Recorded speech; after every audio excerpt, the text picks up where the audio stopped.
Look at the map of the United States. You'd think sports betting and casinos are legal and available practically everywhere now, right? But tucked away, you've still got a handful of holdouts that either partially or totally ban gambling. And the most stubborn one of all, that's Alabama. Here, this isn't just about passing a tough law. Alabama is a special case because gambling here is not just illegal, it's actually unconstitutional. So if you're asking why gambling will never be legal in the state, at least not anytime soon, the quick answer is simple. It's literally banned by the Alabama Constitution. But I know what the smart viewer is thinking. Hold on, you can always amend a constitution, right? That's the theory. But in Alabama, the practice is a political street fight.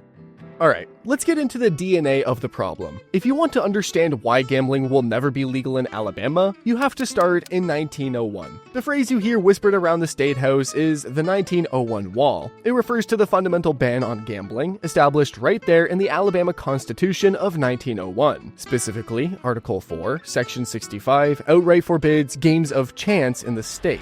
This ban got serious teeth in 2004 in a case called Ex parte Ted's Game Enterprises. The Alabama Supreme Court upheld the original ban by defining what games of chance truly are. They ruled that if the element of chance is the dominant factor in a game, it is prohibited and therefore illegal in Alabama. This one ruling essentially takes a flamethrower to almost every traditional casino game and, crucially, a state lottery. It's what allows Alabama to treat gambling as a criminal offense, passing the necessary penal codes to prosecute it. This constitutional bedrock is everything. It means the state legislature cannot simply pass a regular law to legalize a casino or sports betting. They can't just go to the governor and say, sign this. No. To legalize any form of gambling, you must pass a constitutional amendment. And getting that done is brutal. It requires a 3/5 supermajority in both the House and the Senate just to get it on the ballot. It's designed to be difficult, ensuring that only the most non-controversial measures ever pass. Despite that massive wall, Alabama is a land of exceptions, which is why this whole thing is so confusing. Take bingo. Since it's a game of chance, it's constitutionally banned. Yet, starting in 1980, lawmakers have passed 18 separate constitutional amendments, one by one, to allow limited charitable bingo in specific countries. They literally had to amend the Constitution 18 times to allow a game played at church halls. And it gets even weirder with pari-mutuel betting. Back in 1971, the Alabama Supreme Court ruled that betting on horse and dog racing was constitutional. Their logic? It wasn't a pure game of chance because the outcome depended on the animal's significant degree of skill. That ruling opened the door for greyhound racing tracks in places like Mobile, Birmingham, and Utah. But the largest and most powerful exception is the Poarch Band of Creek Indians, or the PCI. The PCI operates 3 high-end casinos in Alabama: Wind Creek Atmore, Wind Creek Montgomery, and Wind Creek Wetumpka. How is this possible if gambling is a crime? It's thanks to their status as the only federally recognized tribe in Alabama. This allows them to invoke the Indian Gaming Regulatory Act of 1988. Because Alabama permits some forms of gambling, even those strange pari-mutuel and bingo exceptions, the federal law allows the sovereign tribe to operate casinos on their land. A federal court has ruled the state of Alabama has no authority to prohibit casino operations on Indian land. A judge dismissed a lawsuit filed by the state challenging the rights of the Poarch Band of Creek Indians to operate 3 casinos in the state. Attorney General Luther Strange intends to appeal the court ruling. The Poarch Band of Creek Indians have casinos in Atmore, Montgomery, and Wetumpka. Crucially, the state of Alabama has no jurisdiction over their operations. They are outside the state's constitutional ban. While the state has tried repeatedly to challenge this in court, they have been unsuccessful. In the deal announced today, the Poarch Band of Creek Indians will buy the casino for $1.3 billion. The PCI has not only maintained its operations, but has expanded them, building luxury hotels and high-class gaming floors. So, the biggest irony? The state that constitutionally bans gambling has zero control and zero tax revenue from the biggest gaming operations within its borders. The 1901 Wall is the first reason gambling will never be legal, but the second, and arguably more powerful force, is the people fighting tooth and nail to keep that wall standing. You might think the opposition is just politicians afraid of bad press, but it runs much deeper. This is a highly organized, deeply motivated coalition that successfully kills every bill year after year. The key opponents are powerful conservative and religious groups like the Alabama Policy Institute, API, and the Southeast Law Institute, SLI. For them, this isn't about revenue, it's about morality and social stability.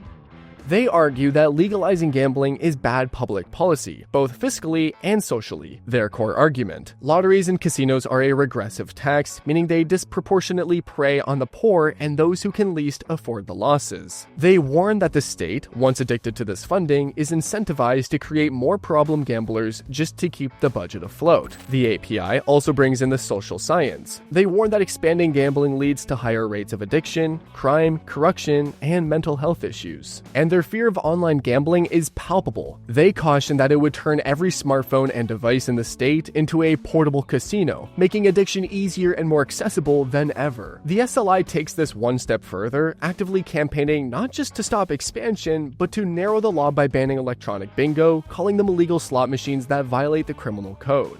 The anti-gambling mood in Alabama is so strong that it's actually led to a push for harsher criminal penalties. In 2024, Representative Matthew Hammett introduced HB 41 with the goal of adding some teeth to current law. This bill proposed escalating gambling crimes, like promoting gambling or possessing devices, from misdemeanors to Class C or Class B felonies, which carry serious prison time. This isn't just talk. Historically, governors and attorneys general have launched full-scale anti-gambling task forces, conducting high-profile raids and seizing machines from non-tribal operations like Victoryland and Green Track. The political climate often favors enforcement over change. So, you have a massive, organized group arguing that the social costs are simply too high, and they have the political juice to back it up. Okay, we have a constitutional wall and a powerful moral opposition. That's enough to stop any bill, right? Well, there's one more layer that makes it truly impossible: the political backstabbing and infighting. The best example of this is the major effort in 2024 to pass a comprehensive gaming package. Proponents used all the right arguments: stop the money bleeding to neighboring states, fund public services, and gain control over the untaxed, illegal operations that are impossible to fully shut down in the digital age. The bills were ambitious. They aim to create a state lottery, legalize online sports betting, allow up to 7 Vegas-style casinos, and establish the Alabama Gaming Commission to regulate it all. They sailed through the House, momentum was building, then they hit the Senate. In a dramatic move, the Senate stripped the bill bare. They removed the sports betting, they removed the casinos, and they left only a lottery, tribal negotiation, and pari-mutuel betting. When the two chambers tried to reconcile their versions in a conference committee, the compromise bill failed in the Senate by a single vote. Even the simpler, lottery-only version couldn't pass. The dream died on the Senate floor. This political bloc is the final, unmovable piece. The key is that 3/5 supermajority required to pass a constitutional amendment. That means you only need a handful of committed senators to kill any reform. In a deeply conservative state, these votes are simply not there. And let's go back to the Poarch Creek Indians. While they are not ideologically opposed to gambling, they are vehemently opposed to any bill that hurts their business. Any complex bill that introduces 7 new competing casinos is viewed as an attack on their exclusivity. Their opposition, which is powerful and heavily financed, adds another effective block in the legislative process, making compromise nearly impossible. The current political climate, especially after the 2024 defeat, has shifted from attempted reform back to the enforcement of criminal laws. Leaders like Senator Garland Gudger quickly declared the 2025 gambling legislation dead, citing a lack of time and, more importantly, a lack of votes. Despite broad public support for at least voting on a lottery, millions of Alabamians are trapped in what we call a purgatory of the past. They are stuck between a restrictive, 120-year-old constitutional ban and the constant, but always failing, attempts to modernize the law. They gamble anyway, accessing betting sites online and driving across state lines, but with none of the state control, problem gambling resources, or tax revenue that comes with regulation. The state is bleeding money to its neighbors, criminal elements are profiting from the lack of regulation, and year after year, the combined forces of constitutional law, deep-seated moral opposition, and fatal political gridlock ensure that Alabama remains the odd one out. The evidence here is clear. Until something fundamentally changes in the state's legal requirements or the political will of its Senate, full legal gambling will remain a long, long shot. And in Alabama, that is a bet the state is simply unwilling to take.